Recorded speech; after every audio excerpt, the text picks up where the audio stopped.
Pernah kepikiran nggak gimana caranya dua negara yang sebelahan bisa punya cara yang beda banget dalam mengelola sesuatu yang begitu fundamental seperti zakat? Nah, hari ini kita akan bedah kisah dua sistem zakat, Indonesia dan Malaysia. Ini bakal jadi perbandingan yang seru banget dan membuka mata kita tentang potensi keuangan sosial. Yuk kita mulai. Cerita kita mulai dari sini, sebuah pengakuan besar di tahun 2022. Badan Amil Zakat Nasional kita, Baznas, berhasil bawa pulang dua penghargaan internasional. Ini bukan sekedar piala loh, ini tuh sinyal kalau dunia luar mulai melirik cara Indonesia mengelola zakat. Wah, pasti ada sesuatu yang spesial kan? Dengan adanya pengakuan global ini, jelas kita jadi makin penasaran. Sebenarnya sistem di balik pengelolaan zakat ini kayak gimana sih? Dan gimana ceritanya sebuah kewajiban agama bisa diubah jadi kekuatan ekonomi sosial yang dampaknya sebesar ini? Oke, saatnya kita bedah lebih dalam.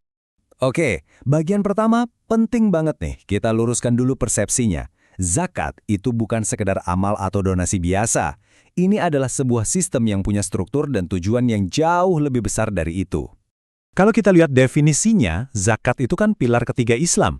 Artinya, ini sebuah kewajiban bagi setiap muslim yang hartanya sudah memenuhi syarat untuk mengeluarkan sebagian kecil kekayaannya. Jadi ini bukan pilihan ya, tapi sebuah fondasi dalam keyakinan dan juga ekonomi Islam. Nah, zakat ini uniknya bekerja di 3 level sekaligus. Dari sisi spiritual, zakat itu membersihkan harta dan jiwa kita. Dari sisi sosial, zakat jadi semacam lem perakat komunitas. Dan yang paling penting buat obrolan kita kali ini, dari sisi ekonomi, zakat adalah alat redistribusi kekayaan yang memang dirancang untuk memerangi kemiskinan dan ketidaksetaraan. Sekarang, kita masuk ke studi kasus pertama, Indonesia. Sebagai negara dengan populasi muslim terbesar di dunia, ya jelas, Indonesia ini menyimpan potensi zakat yang luar biasa gede. Tapi, disinilah ceritanya jadi menarik. Ada jurang yang cukup dalam antara potensi dan realita. Coba deh, lihat angka ini. 217 triliun rupiah. Itu estimasi potensi zakat di Indonesia setiap tahun. Coba bayangin apa aja yang bisa kita lakukan dengan dana sebesar itu. Bangun sekolah, rumah sakit, modalin UMKM, mengangkat jutaan orang dari kemiskinan. Potensinya, wow, fantastis. Tapi, nah ini dia realitanya. Sampai tahun 2022 dari potensi raksasa tadi, yang beneran terkumpul itu cuma sekitar 6,87%. Sedikit banget. Artinya, lebih dari 93% potensi itu belum tergali. Kesenjangan ini menunjukkan ada tantangan yang serius banget dalam sistem kita. Jadi masalahnya di mana? Salah satu kuncinya ada di sistem kita yang hibrida. Di satu sisi, ada Baznas, badan yang dibentuk pemerintah. Tapi di sisi lain, ada banyak banget lembaga amil zakat atau LAS yang dikelola swasta, tumbuh dari masyarakat. Keduanya ini jalan berdampingan, jadi pengelolaannya nggak terpusat. Oke, sekarang kita geser sedikit ke negara tetangga, Malaysia. Mereka mengambil jalur yang sangat berbeda. Model pengelolaan zakat mereka itu jauh lebih terintegrasi, nyambung langsung sama struktur pemerintahan. Dan hasilnya, wah kelihatan banget di sini. Grafik ini nunjukin pengumpulan zakat di Malaysia itu naik terus dari tahun ke tahun.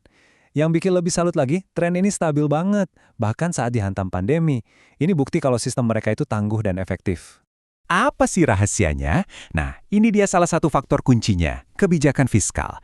Di Malaysia, kalau kamu bayar zakat, jumlah yang kamu bayarkan itu bisa jadi pengurang langsung pajak penghasilan kamu. Ini insentif yang sangat kuat kan? Jadi orang lebih termotivasi. Oke, kita udah lihat dua model yang kontras banget. Sekarang gimana kalau kita sandingkan langsung keduanya? Biar kita bisa lihat lebih jelas, beda sistem, beda juga dampaknya. Tabel ini ngerangkum semuanya dengan jelas. Di Indonesia, ada Baznas yang independen, plus LAZ swasta, sistemnya hibrida, dan nggak ada insentif pajak langsung. Sementara di Malaysia, ada Pusat Pungutan Zakat atau PPZ yang nyatu sama pemerintah. Sistemnya terdesentralisasi per negara bagian, dan yang paling penting, ada insentif pengurangan pajak peluh. Dan lihat deh, gimana perbedaan sistem itu ngaruh ke perilaku masyarakat. Rata-rata pembayaran zakat per orang di Indonesia tahun 2021 itu sekitar 1,4 juta rupiah. Bandingkan dengan Malaysia di tahun 2022, angkanya mencapai 9,8 juta rupiah per orang. Itu hampir 7 kali lipatnya. Perbedaannya jauh banget. Terus uangnya dipakai buat apa? Nah, di Malaysia distribusinya juga sangat terarah. Lebih dari 62% dana zakat yang terkumpul itu langsung disalurkan ke berbagai skema bantuan keuangan. Jadi dampaknya itu langsung terasa oleh masyarakat yang benar-benar butuh. Perbandingan antara Indonesia dan Malaysia ini sebenarnya bukan cuma cerita lokal loh. Ini membuka diskusi yang jauh lebih besar tentang bagaimana filantropi berbasis keyakinan seperti zakat bisa dioptimalkan dalam skala global. Dan potensinya gak main-main.